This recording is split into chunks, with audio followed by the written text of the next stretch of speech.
اللہ سبحان اللہ اکبر یا رسول اللہ زندہ باد زندہ باد زندہ باد 6 سال کی ایک بچی قرآن پڑھ رہی ہے مدینے میں. میں پھر بتا رہا ہوں 6 سال کی. کتنے سال کی؟ اپنی بیٹیوں کو اگر 6 سال کی بچی 5 سال کی بچی جینس پہن رہی ہے پہنانے والے حرام کام کر رہے ہیں, گنہگار ہیں. کیونکہ پردہ جب کرایا جاتا ہے ادھر دیکھو ادھر آواز آنے دو, ابلیس کو دیکھ کے بھونکتے ہیں کتے. تو ابلیس کہیں آس پاس ہوگا, لگا رہا ہوگا اس محفل میں کچھ نہ کچھ تو کرو, تو اس نے اپنے لوگوں کو چھوڑ دیا ہے. مگر ان میں اتنی طاقت نہیں جو مسلمانوں کو روک سکیں. یہ بات میں ایسی ہوا میں نہیں کہہ رہا ہوں, حدیث شریف میں حضور نے فرمایا کتا شیطان کو دیکھ کے بھونکتا ہے نا. ہاں تو شیطان کہیں اور کھڑا ہوگا یہ کہیں اور کہہ رہا ہوگا بھائی یہ محفل کیوں ہو رہی ہے, اتنی اچھی باتیں کیوں ہو رہی ہیں. مولانا کا دماغ بھٹکا دو, ان کا بھٹکا دو. مگر مولانا بھی زبردست قسم کا ہے, اس سے اس کا کچھ نہیں ہو سکتا, کیونکہ مولانا کے اوپر بھی اور جتنے بیٹھ رہے ہیں سب کے اوپر غوث اعظم کا ہاتھ ہے. سبحان اللہ سبحان اللہ اس کا ہاتھ بولو غوث اعظم کا. 6 سال کی بچی کو پردہ کراؤ. میں آپ کو گارنٹی کے ساتھ بتاؤں دنیا میں نہیں ورنہ قیامت میں میرا دامن پکڑ لینا. اگر بیٹی تمہاری بے پردگی کر دے 6 سال کی بچی کو اگر پردہ کرا دیا تو دنیا کی کوئی طاقت اس کے سر سے دوپٹہ ہٹا نہیں سکتی. سبحان اللہ سبحان اللہ. اور اگر نہیں کرایا کوئی بڑے ہو کے پھر کچھ نہیں کرا سکتا. 6 سال کی بچی قرآن پڑھ رہی ہے, کہاں پہ بولو؟ مدینے میں. کہاں پڑھ رہی ہے؟ جلدی بولو. مدینے میں قرآن پڑھ رہی ہے, سر پہ دوپٹہ ہے, توجہ کرنا, سر پہ دوپٹہ نیچے کو آ رہا ہے, پھر دوپٹہ نیچے کو چلا گیا. 6 سال کی بچی پہ پردہ فرض, پردہ فرض. مگر آئی حضور کی بیٹی کام کر رہی تھی, اندر آئی, اندر آنے کے بعد سر پہ دوپٹہ رکھا سیدہ فاطمہ الزہرا نے. اب وہ بچی کہنے لگی امی جان آپ نے میرے سر پہ دوپٹہ کیوں رکھا؟ اب جواب دیا نانا ناراض ہو جاتے ہیں. کس سے؟ جو بچی سر پہ دوپٹہ نہیں رکھتی. زینب رونے لگی, 1 بار روئی, 2 بار, 3 بار, 4 بار, 5 بار رونے لگی. سیدہ فاطمہ نے کہا میری زینب چپ جاؤ, اب تو سر پہ دوپٹہ ہے. کہنے لگی امی جان نانا سے کہہ دینا اس بار معاف کر دیں, اگلی بار زینب گردن کٹا سکتی ہے مگر سر پہ سے دوپٹہ نہیں ہٹائے گی. اگر میری بہنیں چاہیں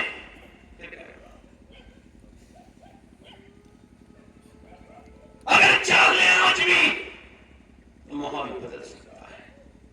اگر آج بھی عورتیں گھروں میں مسلح بچھا لیں تو ماحول بدل سکتا ہے. اگر نبی کی نواسی قرآن پڑھ سکتی ہے تو ہماری بیٹی قرآن کیوں نہیں پڑھتی؟ میاں کے تعویذ سے کام چلائے گی؟ نہیں چلے گا.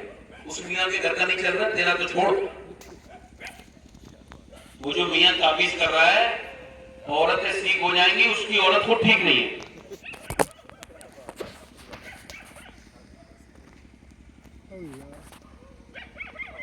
سمجھ آ رہی ہے آپ کو؟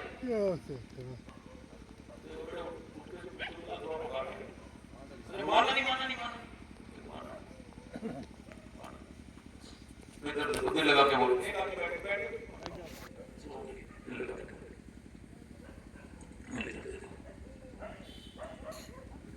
نبی پاک صلی اللہ علیہ وسلم کی نواسی قرآن پڑھ رہی ہیں. اب کیا ہو رہا ہے؟ بس کافی فال کھولنے والے اتنے جھوٹے جھوٹے لوگ ہیں, اتنے بدتمیز لوگ ہیں کہ میں نے دیکھا ہے آپ ایسے ہی چلے جاؤ کسی اس آدمی کے بعد جو ایسا کام کرتا ہوں نا لکھائی پڑھائی کا, اس کے بعد جا کے ایسے پوچھ لینا کہ مجھے ایک آدمی نے پوچھا اپنے مرے دادا کے بارے میں, میرے دادا کے بارے میں بتاؤ حضرت کیا بات ہے؟ کہنے لگے ان کی طبیعت خراب رہتی ہے اور ان پہ جادو کرایا ہوا ہے. کہنے لگے وہ دادا مر گئے 10 سال پہلے حضرت, کم سے کم تھوڑا سا تمیز کو کر لو. یہ سب جھوٹے ہیں. ایسا پھال کھولنے والا بیٹھا ہے ہر محلے میں, انہیں دیکھ لو. اب بتاؤ چوری ہو گئی, ایک آدمی مجھے فون کر رہا ہے حضرت چوری ہو گئی. میں کہا پھر میں کیا کروں بھائی, میں کہا تھانے دار ہوں جو میرے پاس فون کر رہا ہے چوری ہو گئی. تو کہنے لگا وہ آپ مجھے بتا دو. میں کہا مجھے تو خود اپنے گھر کا چورا ہوا مال نہیں پتا ہوتا تو تجھے کیا بتاؤں گا. تو کہنے لگا وہ میاں تو بتا دیتے ہیں. میں نے کہا جا اسی کے پاس چلا جا. پھر یہ پولیس کا کیا مطلب ہے, یہ سی سی ٹی وی کیمرے کا کیا مطلب ہے. یہ سارے میاں بٹھا دو جب یہ خود ہی بتا رہے ہیں. یہ سارے بارڈروں پہ پولیس کی سیکورٹی کی کیا ضرورت ہے. ایک میاں ادھر بٹھا لو ایک میاں ادھر بٹھا لو. یہی تعویذ کرنے والا جو کھول کھول کے نیچے کو منہ کر کے اور جھوٹا جھوٹ بولے جا رہا ہے, یہ جاہل. جب تک ایسے بے وقوف زندہ ہیں عقل مندوں کی روٹی روزی میں کوئی کمی نہیں ہے. جاہلوں نے بدتمیزی کر رکھی ہے, یہ بے معنی کی بات ہے. اور گھروں میں بے برکتی کے لیے تعویذ کی میں جا کر اپنی کتاب میں پھال کھول کے دیکھنے والے جاہل. تجھے یہ بے پردہ عورت نظر نہیں آ رہی. جس گھر میں بے پردہ عورت ہے اللہ کی لعنت ہے اس گھر میں. اور جس گھر پہ اللہ لعنت فرما دے پوری دنیا کے مولا مل کے بھی اس گھر میں رحمت نہیں کر سکتے. سبحان اللہ سبحان اللہ.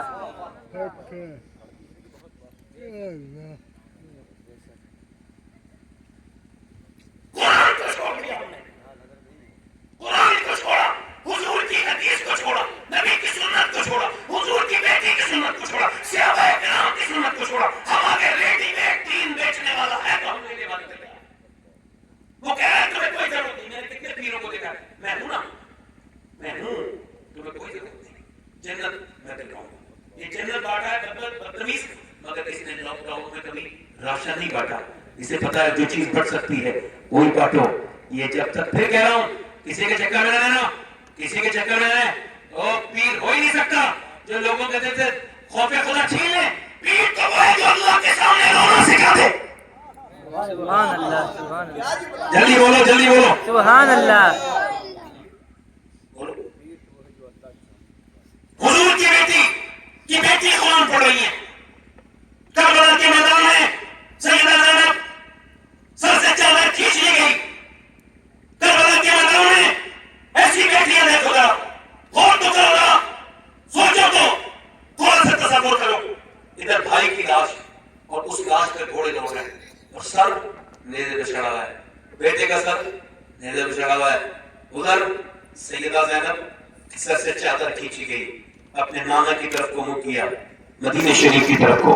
نانا میں وہی زینب ہوں جب میں پیدا ہوئی تھی آپ نے مجھے گود میں لیا تھا اور فرمایا تھا. روئے تھے آپ کے آنسو میری آنکھوں پہ میرے چہرے پر گرے تھے. میری والدہ نے پوچھا تھا اے میرے ابا زینب کو دیکھ کے آپ روتے کیوں ہیں. فرمایا اس کا چہرہ بالکل اپنی نانی خدیجہ کی طرح ہے. میری زینب کا چہرہ بالکل خدیجہ کی طرح ہے. میں آپ کی وہی نواسی ہوں جو آپ کے کاندھوں پر کھیلتی تھی. نانا میں وہی آپ کی نواسی ہوں جس نے مدینے میں آپ کی تقریر سنی ہے. میں وہی آپ کی نواسی ہوں جسے میری ماں نے یہ پردہ سکھایا تھا اور میں نے وعدہ کیا تھا سر کٹے گا مگر سر پہ دوپٹہ نہیں ہٹے گا. مگر اب چادر کھینچ لی گئی. اب نانا میرے پاس میرے بال ہیں, میں نے بالوں سے اپنا چہرہ ڈھک لیا ہے, بس بالوں سے ڈھکا ہے.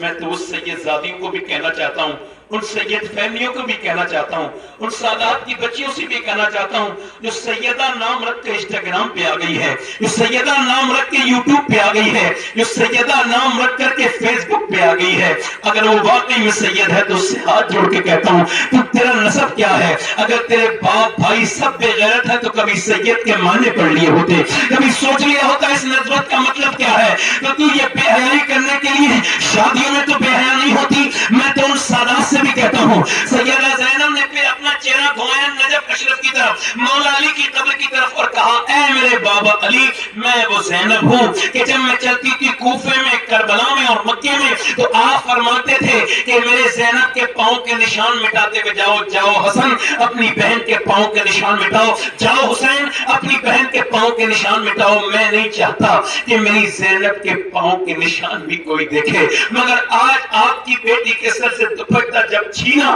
تو میں نے اپنی چادر تو میرے پاس ہے نہیں, میں نے اپنے بالوں سے چہرے کو اپنے ڈھک لیا ہے. اے میرے بابا علی آپ مجھے معاف کر دینا, مجھے معاف کر دینا میرے بابا علی. میں تو کہتا ہوں مولا علی نے اپنی بچی سے یہ کہا, تم اپنی بیٹیوں سے نہیں کہہ سکتے.